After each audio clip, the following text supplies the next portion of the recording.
if you could pick one thing, just one thing that you could do to make role-playing your character really easy, what would it be?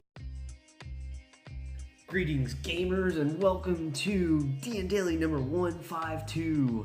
This is fun because this is actually going to be the last live vlog for the next 12 days. So I'm a little nervous, but at the same time I'm really excited because I have something super fun planned for you all for the next few days. So I hope you all will enjoy that.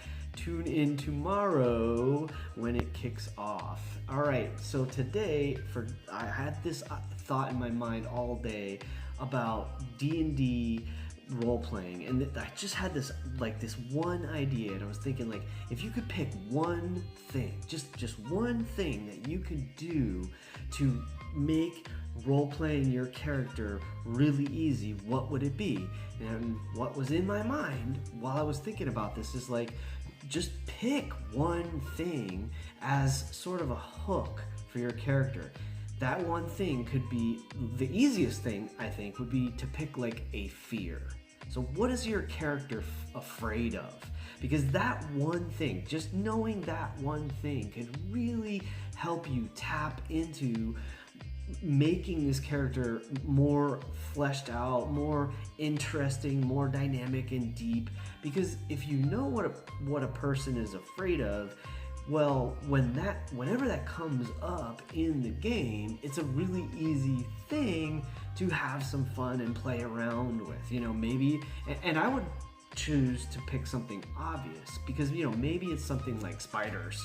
So if you ever encounter giant spiders or spider webs or that sort of thing, you know, maybe your character freaks out a little bit. And that can be a lot of fun to play around with, especially if you're supposed to be like some big, strong, you know, heroic character, and then, you know, rats appear and you act like a little baby, or, you know, something, snakes, or, you know, those are some simple, obvious things to do.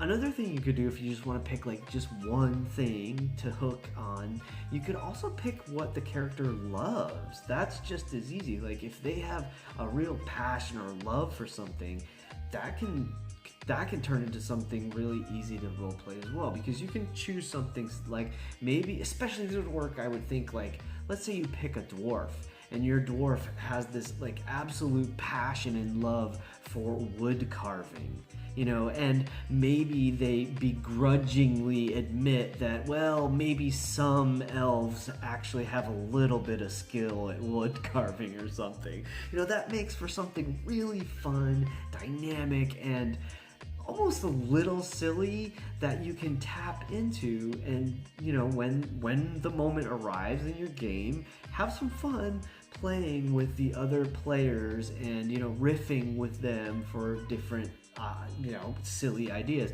And not just the other players, of course, your DM as well. So that was in my mind really strongly today. I thought, you know, what's a great tip for improving our role playing? And so I think this is something I'm gonna try with my next character or two. I'm gonna, right out of the gate, I want to pick something, like one thing that I can use to tie into, to ground this character and to make them feel more real.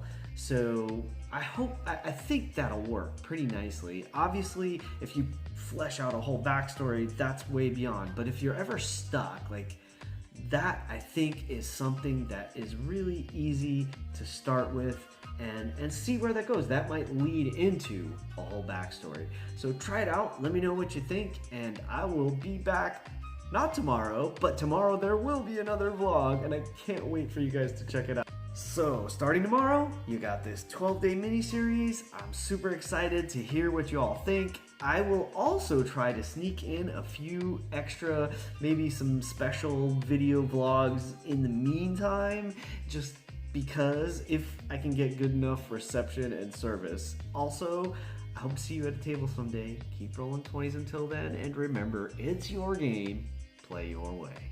Tune in tomorrow, check it out. Remember to keep rolling 20s. I'll see you there, and